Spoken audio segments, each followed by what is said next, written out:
الحمد لله وكفى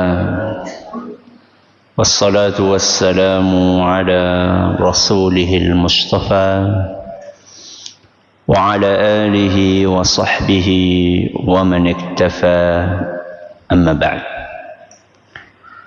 Kita panjatkan puja dan puji syukur kehadirat Allah Subhanahu wa Ta'ala. Pada kesempatan yang berbahagia kali ini, hari Rabu malam Kamis tanggal 11 Rajab 1447 Hijriah atau yang bertepatan dengan tanggal 31 Desember 2025, kita kembali diberi kekuatan, kesehatan, hidayah serta taufik dari Allah Jalla wa'ala, sehingga kita bisa kembali menghadiri pengajian rutin tafsir Al-Quran di Masjid Agung Darussalam Purbalingga. Kita berharap semoga Allah Subhanahu wa Ta'ala melimpahkan kepada kita semuanya ilmu yang bermanfaat, sehingga bisa kita amalkan sebagai bekal untuk menghadap kepada Allah Jalla wa'ala. Allahumma amin.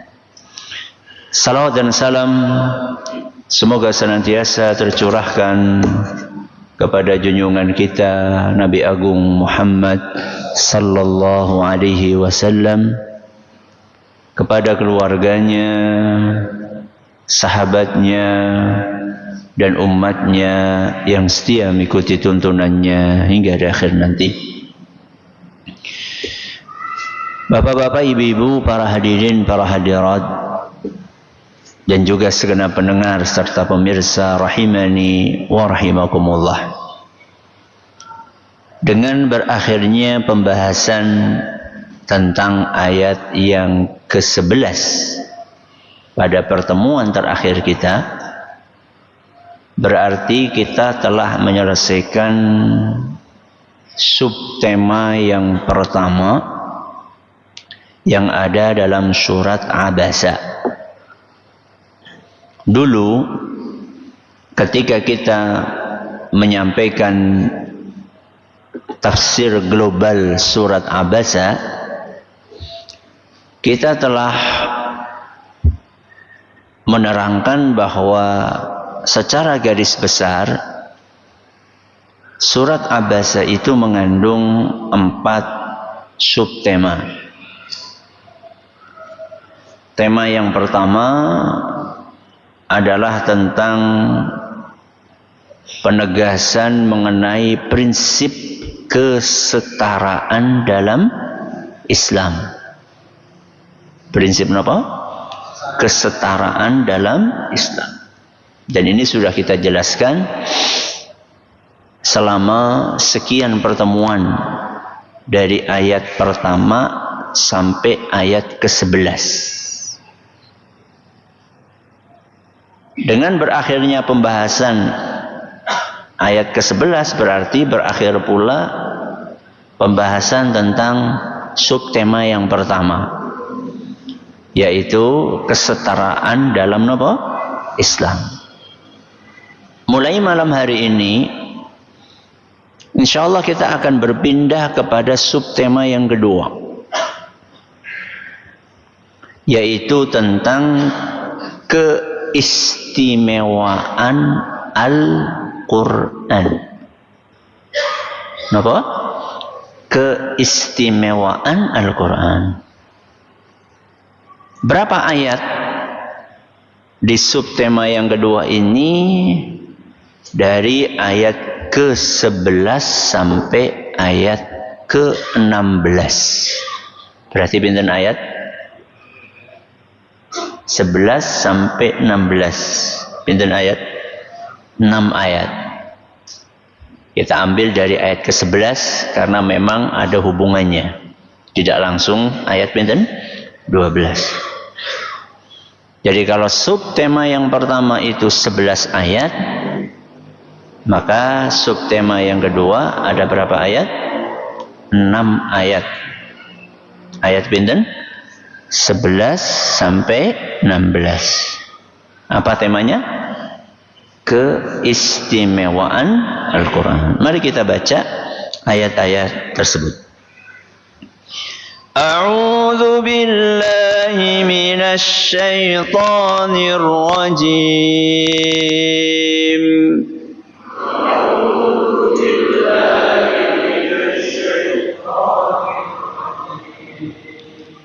Kalla innaha tadhkirah.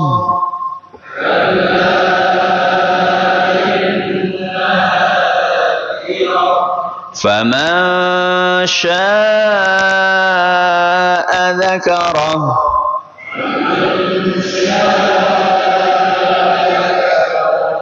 فِي صُحُفٍ مُكَرَّمَةٍ مَرْفُوعَةٍ مُطَهَّرَةٍ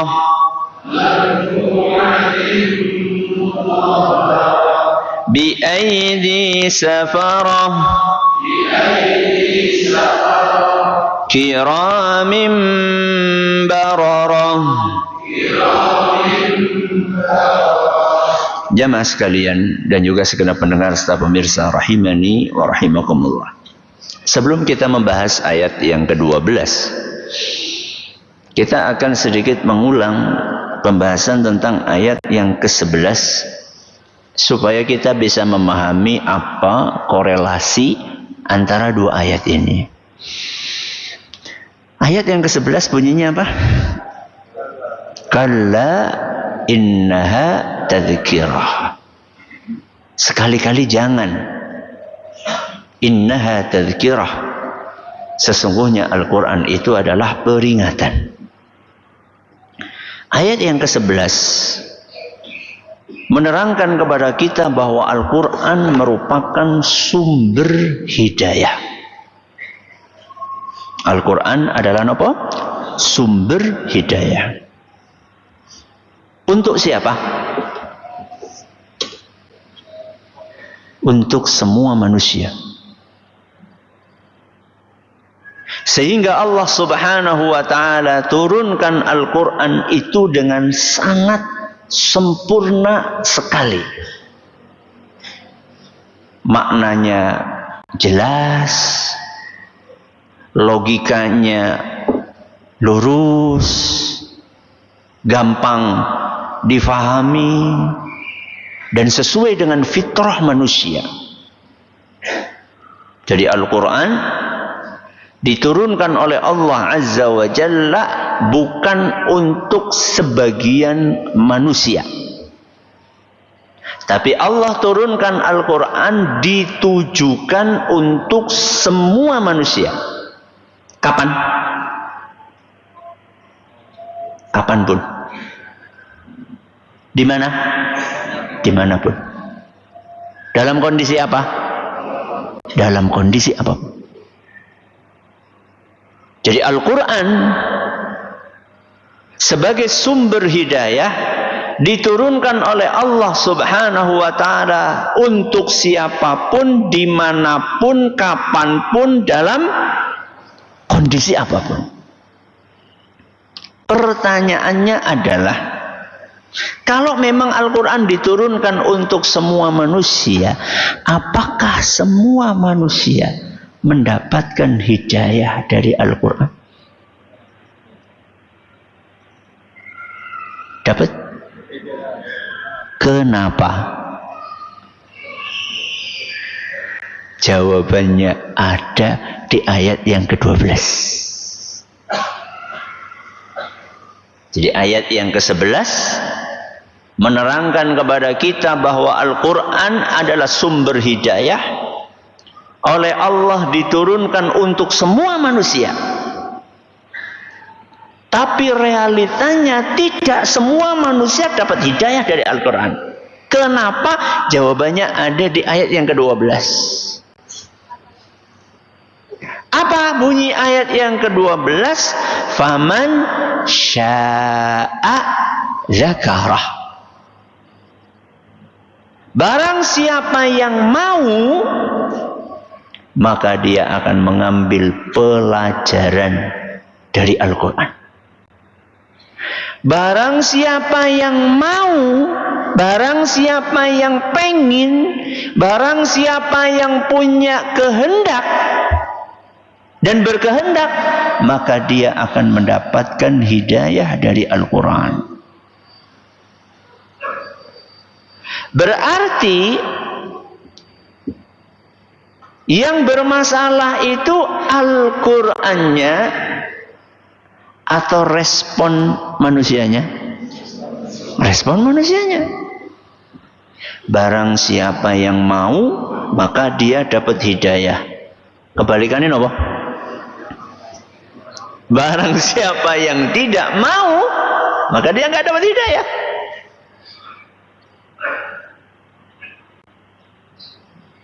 Saya kasih ilustrasi.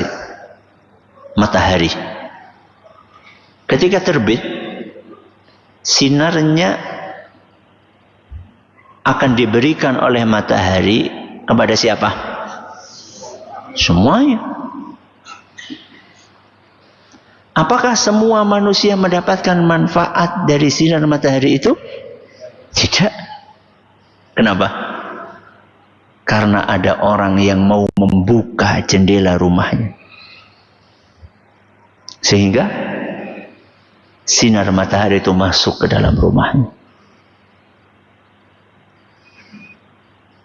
Rumahnya menjadi terang. Dan ada orang yang menutup jendela rumahnya. Walaupun sudah siang pun rumahnya tetap gelap dan pengap. Sing salah siapa? Orangnya.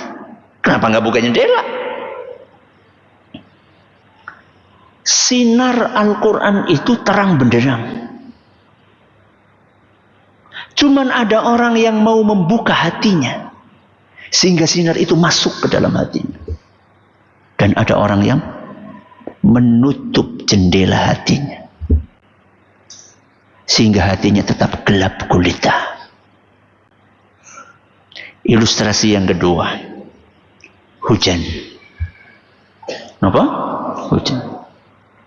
Ketika Allah Subhanahu wa ta'ala menurunkan hujan, maka rata. Allah tidak pilih kasih. Tapi kondisi tanah yang terkena air hujan itu beda. Ada tanah yang subur, ada tanah yang gersang dan tandus. Tanah yang subur begitu hujan turun, nggak usah nunggu setahun, besoknya langsung hijau. Adapun tanah yang tandus, pripun? Airnya cuma lewat, tidak diserap oleh tanah tersebut. Begitu hujannya turun, tidak tumbuh apapun. Yang bermasalah hujannya atau tanahnya? Tanahnya. Jadi ketika Al-Quran itu dibacakan, ada hati yang subur dan ada hati yang tandus. Hati yang subur adalah ketika mendengar ayat Al-Quran, akan menumbuhkan keimanan di dalam hatinya. Akan membuat dia termotivasi untuk mengamalkan isinya. Dan ada hati yang tandus. Al-Quran lewat begitu saja. Seakan-akan tidak ada bedanya antara Al-Quran dengan yang lainnya. Oke. Matahari. Terus apa? Ilustrasi yang ketiga. Obat. Apa? Obat. Si A dan si B sama-sama sedang sakit. Si A dan si B berobat kepada dokter yang sama, dan dokter itu sangat ahli. Maka dokter tersebut pun memberikan resep yang tepat dan memberitahu cara penggunaan obat tadi. Si A adalah pasien yang nurut, sehingga dia pun meminum obat tadi secara disiplin sesuai dengan arahan dokter. Si B pripun? Kur nebus obat, baru gue obatnya disimpen. Ataupun kalaupun diminum, kadang minum, kadang enggak. Disuruh minum 3 kali sehari, minumnya 3 hari sekali. Disuruh minum sehari 3 kali, malah berapa? 3 hari sekali. Apa yang terjadi? Gak sembuh. Yang bermasalah siapanya? Dokternya apa pasiennya? Pasiennya. Al-Quran itu obat. Cuman ada orang yang memanfaatkan obat itu dengan maksimal. Setiap hari dia rutin membacanya. Gak cuma membaca, dia berusaha untuk memahami isi apa yang dia baca. Gak cuma memahami, tapi dia berusaha untuk mengamalkan kandungan apa yang dia pahami tersebut. Maka dia pun menjadi orang yang sehat. Kebalikannya, ada orang yang obatnya ada, Al-Qur'annya ada, akan tetapi Al-Quran itu dia abaikan. Yang dia buka apa? HP. Yang seharusnya setiap hari dia baca Al-Quran, setiap hari dia dolanan HP. Mari ora mati. Apanya? Hatinya. Oke, sudah berapa ini? 3, 4. Peta. Napa? Peta. Peta sih napa? Peta. Penunjuk jalan, peta. Ada orang dikasih peta, kemudian dia baca peta itu dan dia ikuti. Secara konsisten dia baca, dia ikuti, akhirnya sampai ke tujuan. Tapi ada orang, begitu dia dapat peta, dia nggak mau ngelihat peta itu. Petanya dia terima, terus diapain?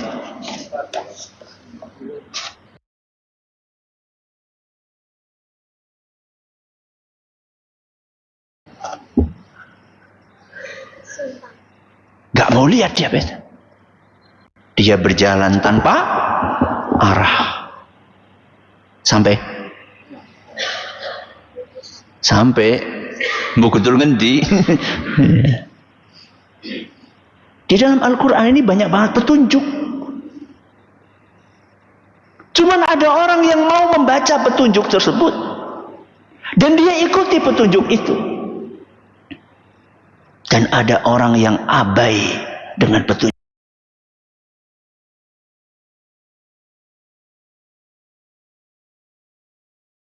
tadi. Bahkan dia tidak tahu di mana meletakkan buku petunjuk itu.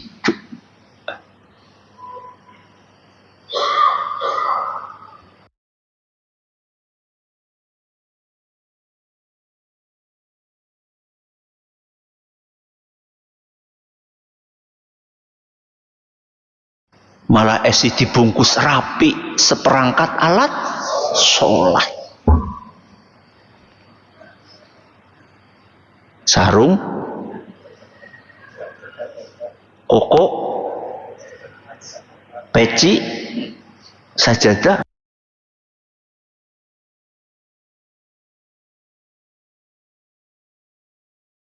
Quran, esi rapi. Tak pernah dia buka sama sekali.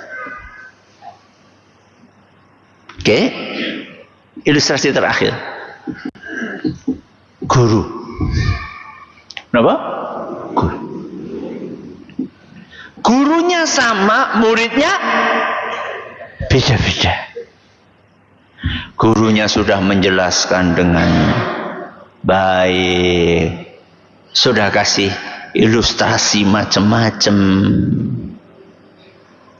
Tapi namanya manusia ya, muridnya beda-beda. Ada murid yang memperhatikan, terus apa? Nyata. Kalau nggak paham, nanya. Maka murid yang seperti ini, insya Allah dia dapat ilmu.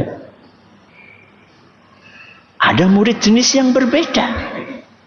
Pripun? Begitu hadir pengajian langsung apa? Pindah tempat, ngorok. Atau kalaupun nggak tidur, apa yang dia lakukan? Main game. Bayangkan, ustadznya lagi mulang malah dolanan apa? Game. Nanti tangannya keriting. Atau dia bengong ketika pengajian. Iya, ndelengnya mengarep tapi tembus gutul wabong. Jadi kelihatannya kayak nyimak tapi jadi yang mengendi gitu. Yang bermasalah siapa? Ya. Jadi Al-Quran itu nggak pernah kurang-kurang untuk memberikan petunjuk. Tapi yang sering kurang adalah kesiapan hati kita untuk menerima petunjuk tersebut.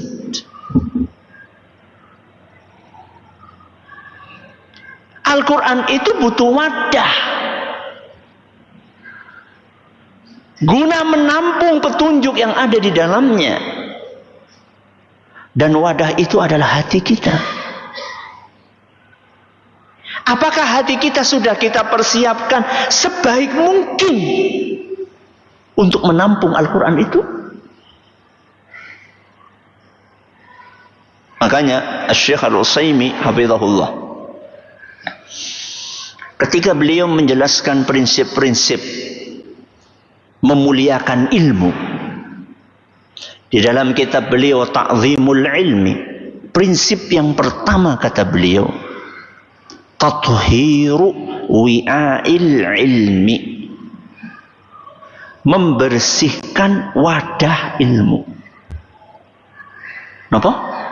Membersihkan wadah ilmu. Jadi kalau kita betul-betul memuliakan ilmu, maka kita harus menyiapkan wadahnya. Dan wadah ilmu itu apa? Hati. Jadi ketika kita berangkat ngaji itu, siapkan hati kita. Bersihkan hati kita. Sehingga ilmu yang suci tadi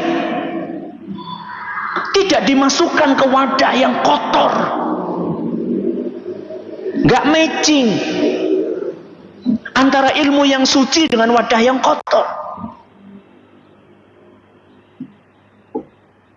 Ilmu yang mulia tadi Masa kita sediakan dengan wadah seadanya? Ya.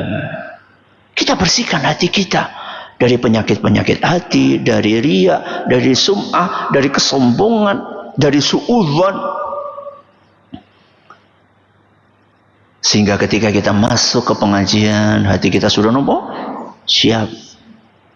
Maka ilmu pun akan masuk dengan izin Allah Subhanahu wa ta'ala. Jadi itu korelasi antara ayat ke-11 dengan ayat minten ke-12. Mari kita bahas ayat yang ke-12 ini dengan lebih detail. Apa tadi bunyinya? Faman sya'a dzakarah. Sya'a artinya adalah kehendak. Barang siapa yang berkehendak, barang siapa yang mau, barang siapa yang pengin, ya, berkehendak, pengin, mau, sya'a. Pertanyaannya adalah sya'a atau kehendak ini kembalinya kepada siapa? Kepada manusia atau kepada Allah? Jadi yang sya'a di sini itu siapa? Kalau manusia maka terjemahannya barang siapa yang berkehendak. Siapa di situ siapa? Manusia. Siapapun manusia yang berkehendak maka dia akan mendapatkan hidayah. Ini kalau sya'a dikembalikan kepada sinten? Manusia. Atau maknanya yang kedua, faman sya'a artinya barang siapa yang dikehendaki oleh Allah maka dia akan dapat hidayah. Berarti kalau pakai penafsiran yang kedua, kehendak itu kembalinya kepada siapa? Kepada Allah. Kita ulangi ya. Sya'a di sini kehendak ada dua penafsiran. Penafsiran yang pertama, sya'a kehendak itu kembalinya kepada manusia. Manusia yang berkehendak untuk mendapatkan hidayah maka dia akan dapat. Yang berusaha maka dia akan dapat. Atau penafsiran yang kedua, faman sya'a barang siapa yang dikehendaki oleh Allah maka dia akan dapat hidayah. Berapa penafsiran? Dua. Pertanyaannya, yang benar yang mana? Mana yang benar? Dua-duanya. Si kepriwe. Dua-duanya benar. Kenapa? Karena tidak kontradiktif. Tidak bertentangan. Loh Ustaz, kenapa nggak bertentangan? Karena baik manusia maupun Allah sama-sama punya kehendak. Jenengan punya kehendak nggak? Punya. Kalau jenengan nggak punya kehendak, ya ora gutul ngene. Ketika jenengan akan berangkat kan pengin, mau berangkat. Kok arep mangkat apa ora? Iya pengin. Itu namanya kehendak. Nggak cuma sekedar kepengin. Kita eksekusi keinginan kita dengan nyalain motor. Begitu motornya nyala, gaspol. Itu namanya kehendak. Manusia punya kehendak. Oke. Allah? Ya jelas lah, masa Allah nggak punya kehendak, gimana sih? Ya. Allah juga punya kehendak. Sehingga manusia punya kehendak, Allah pun juga punya kehendak. Nah terus pelajarannya apa Ustadz? Pelajarannya kita sebagai manusia harus berusaha. Adapun hasilnya itu tergantung taufik dari Allah Subhanahu wa ta'ala. Jadi itu gabungan antara memahami kehendak manusia dengan kehendak sinten? Allah. Kita manusia punya kehendak. Karena kita punya kehendak, kita punya akal, kita punya hati, kita punya tangan, kita punya kaki. Maka carilah hidayah tersebut. Kejarlah hidayah itu. Jemput hidayah itu. Jadi jangan sampai kok jenengan nganti seperti orang sholat urung oli hidayah, urung oli golek apa ora masalahnya. Kita nyari enggak gitu loh. Hidayah harus di apa? Dicari. Cara nih ngaji, datang ke majelis taklim, ya, bersihkan hati ketika mendengarkan kajian. Setiap ada kesempatan segera hadiri. Kalau nggak ada kesempatan Ustadz, ya disempatakan. Ada bal-balan be, nyempat-nyempatakan. Ada pengajian, orang nyempatakan sih kepriwe. Ya. Jadi kita harus berikhtiar. Faman sya'a, barang siapa yang berkehendak, maka dia akan mendapatkan hidayah. Maksudnya dia berusaha secara maksimal untuk mencari hidayah tersebut. Seperti sinten? Sahabat Nabi yang menempuh ribuan kilometer, Salman Al-Farisi.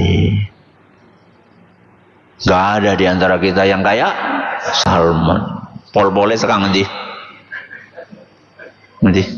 Banjar. Banjar itu berapa kilo dari sini? 50 kilo. Salman berapa? Ribuan kilometer lintas negara. Ya. Maka jangan kalah sama Salman. Ya. Oke. Itu kalau sya'a kembali kepada manusia. Kalau sya'a kembali kepada Allah, artinya barang siapa yang dikehendaki Allah, maka dia akan mendapatkan hidayah. Artinya apa? Barang siapa yang diberi taufik oleh Allah. Taufik siapa Ustaz? Taufik itu adalah bantuan. Taufik itu adalah pertolongan. Taufik itu adalah kemudahan. Taufik itu adalah dibukanya hati kita oleh Allah Subhanahu wa ta'ala. Berarti ketika kita memahami bahwa ikhtiar kita untuk mengejar hidayah itu sangat tergantung hasilnya kepada taufik dari Allah, maka ketika kita berikhtiar, jangan cuma mengandalkan kekuatan pribadi kita. Ngaji ya ngaji, tapi kudu dong, Rabbi zidni ilma warzuqni fahma. Ya Allah, zidni ilma. Napa zidni? Tambahkan kepadaku ilmu. Warzuqni fahma, dan karuniakanlah kepadaku pemahaman. Benmu deng. Kenapa Ustaz? Karena nggak semua orang yang hadir bisa paham. Tidak semua yang paham prosentasenya sama. Udah gini aja deh. Jangan hadir malam hari ini. Pulang ke rumah. Kemudian istri jenengan nanya, Mas, mau pengajiannya apa? Tolonglah aku pulang. Kira-kira berapa persen? Atau bukan linge. Gari lu akan dewek ngapa? Itu berkelit atau apa itu? Itu menunjukkan kepada kita bahwa tingkat pemahaman kita itu beda-beda gitu loh. Maka minta sama Allah. Jangan hanya mengandalkan apa? Kekuatan pribadi kita. Tapi harus ikhtiar. Seperti orang yang bertobat misalnya. Orang yang bertobat. Siapa yang memutuskan untuk meninggalkan maksiat? Manusia. Biasanya mengenting-genting gawa rokok. Ya. Bar pengajian udud disit nang ndi? Nang alun-alun. Bismillah, hari ini saya akan tinggalkan. Orang digawa. Yang kok kudu ngomah. Bukan, maksudnya betul-betul dia tinggalkan. Keputusan itu di tangan dia. Dia bawa atau dia tidak bawa, itu di tangan dia. Berarti jangan bilang saya belum dapat hidayah. Loh, kamu tidak mengeksekusi. Kita nggak mengeksekusi, maka eksekusi. Kita punya keinginan, kita punya kehendak, kita punya kemampuan, dan itu Allah berikan kepada kita. Kita bisa memilih untuk berhenti atau tidak berhenti. Tapi keistiqomahan dan konsistensi itu tergantung apa? Taufik dari Allah. Jadi kita memutuskan untuk berhenti merokok ada di tangan kita. Tapi apakah kita istiqomah atau tidak istiqomah, apakah akan kembali lagi atau tidak, itu terserah Allah. Maka ajak lalin apa mau? Donga. Ya muqallibal qulub, tsabbit qalbi ala dinik. Ya musarrifal qulub, sarrif qulubana ala ta'atik. Wahai yang maha membolak-balikkan hati, jadikanlah hatiku istiqomah di atas agamamu. Wahai yang maha mengarahkan hati, arahkan hatiku untuk selalu patuh kepadamu. Contoh yang lain. Mendidik anak itu harus kita lakukan. Tapi yang akan membuat anak soleh sinten? Allah. Tugas kita itu adalah mengarahkan, mendidik, mengingatkan, sabar. Sabar untuk memberikan nasihat.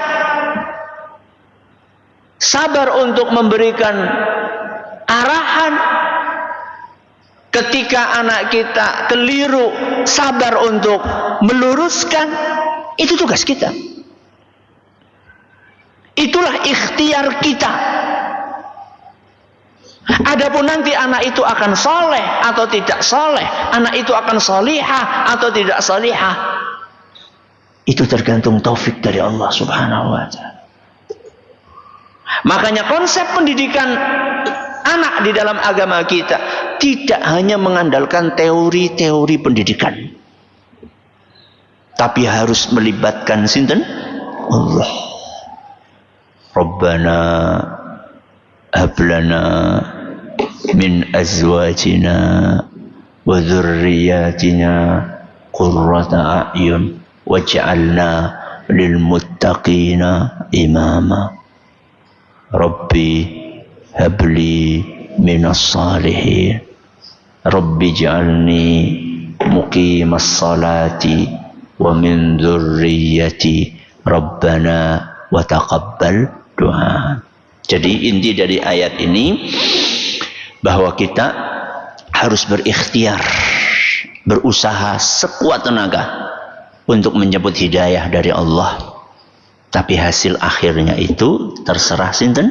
Allah. Makanya jangan cuma melakukan ikhtiar, tapi juga kita harus banyak-banyak berdoa, memohon, bertawakal hanya kepada sinten Allah Subhanahu wa taala. Semoga apa yang kita pelajari bermanfaat untuk kita semuanya. Terima kasih atas perhatiannya, mohon atas segala kurangannya. Esok tanggal 1 malam ini turu nggak ada istimewanya sama sekali malam hari ini. Nggak ada fadilahnya, nggak ada keistimewaannya, nggak ada keutamaan khusus malam tanggal 1 bulannya apa? Turu. Ya, tidur, besok bangun, subuh kasih. Ya, jadi jenengan gue ora kudu menangi jam 12 bengi ora. Ya. Dekatkan diri kita kepada sinten Allah Subhanahu wa taala. Terima kasih. Subhanakallah wa bihamdika asyhadu an la ilaha illa anta astaghfiruka wa atubu ilaik. Assalamualaikum warahmatullahi wabarakatuh.